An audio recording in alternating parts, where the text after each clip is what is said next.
Hey everybody, it's another Geek Cave Week 3, and Paul's joining me again this week. Hey, Paul. Hi, Darren. Good to be here. Thanks for the invite. Yeah, thanks for joining up. Real quick, spoiler-free, Superman 2025 was really great. Oh man, yeah, absolutely. It was so fun, Yeah. so damn fun. I'll leave the full review for Chad a little bit in a couple of weeks, but in the meantime, Cool. as you guys know, week 3 is all about just whatever we want to talk about. And I reached out to Paul and I'm like, hey, how do you feel about underrated video games? And he's like, I already have one in mind. So, Yep. It's always at the. It's always loaded because it's one of my old favorites. So yeah, I'm right ready. on. Well, let's ping pong. How about you first? Tell me, give me one of yours. Okay, so my first pick is a game for the PlayStation One Okay, called Incredible Crisis. Now it's a purely Japanese game. sure. Takes place in Japan, and it's basically a game of mini games. So you start off, you're a salaryman going off to your boring job, and you have the attractive coworker that you're eyeballing. And so the first game is basically kind of like a dance, hit the button timing game.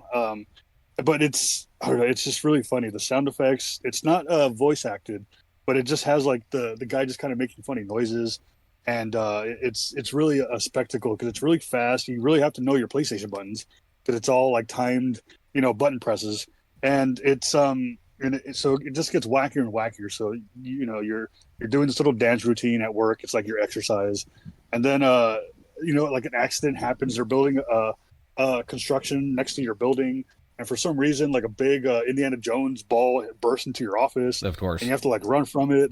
And so like it's hilarity ensues, and it follows him, and then it follows his wife, and then his kids, and there's like aliens involved, and it's just like this big wacky, just really hilarious game. Huh. And I always tell it's unfortunate because you can't even get it digitally.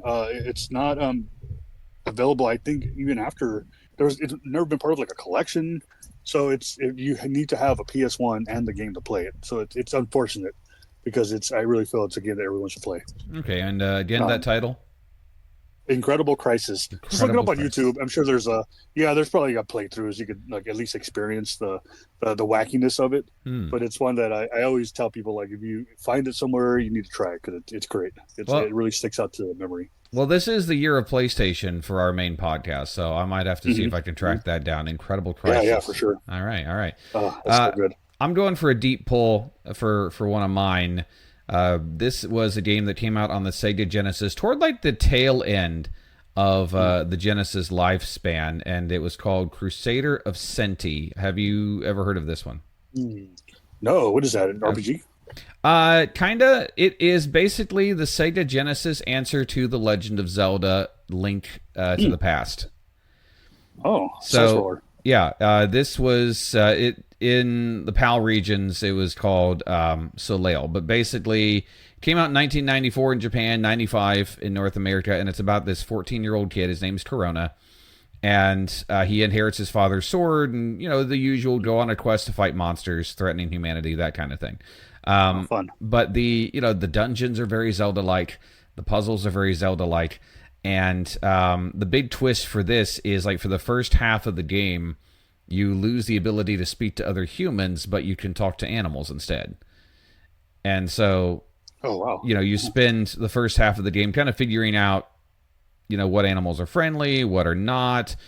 Eventually, you're able to track down like this dragon that you need to defeat, and then the second half of the game starts. So it's almost like it fakes you out when you finish the first half of the game. Like, all right, you're done. No, you're not. Oh, That kind of thing. oh, And then it becomes a time traveling adventure because why not?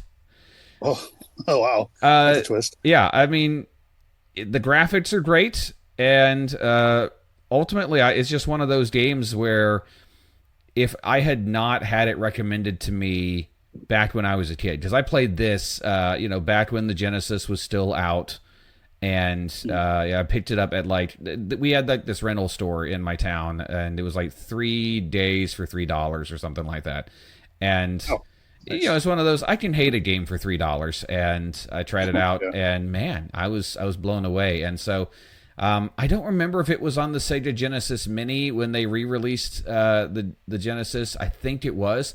I can tell you it is on the Switch Online expansion pass Sega Genesis games.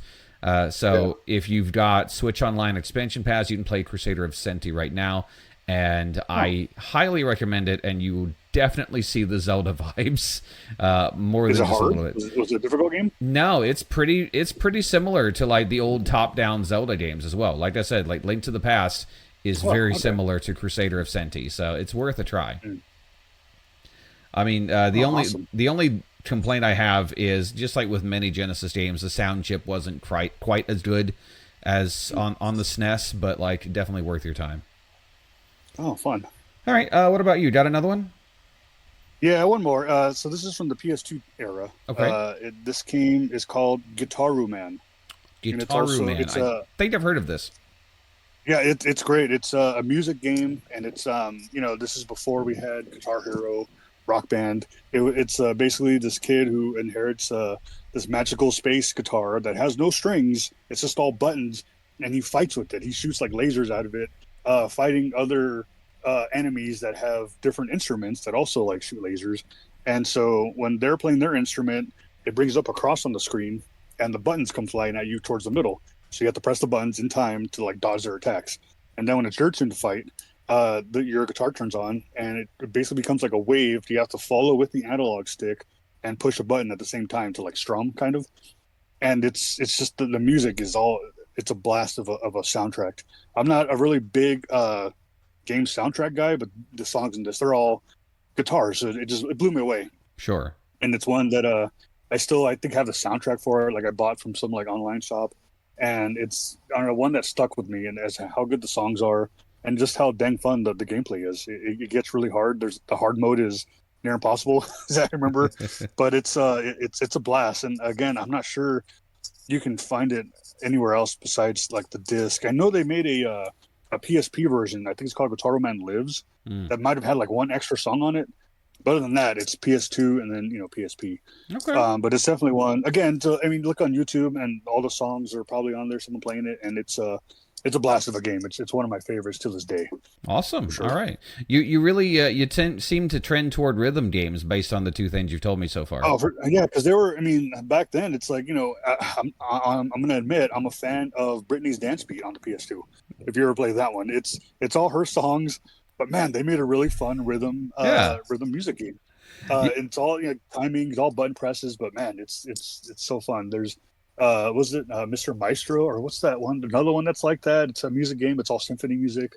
Yeah, those games they were unique back in the day. You really play those too often. And of course, they all came from Japan because they Yeah. weren't really making those here. We had like Bust a Move or Bust a Groove, I think. Yeah, we had Parappa the Dance games. Rappa, that kind of Yeah, stuff. forever.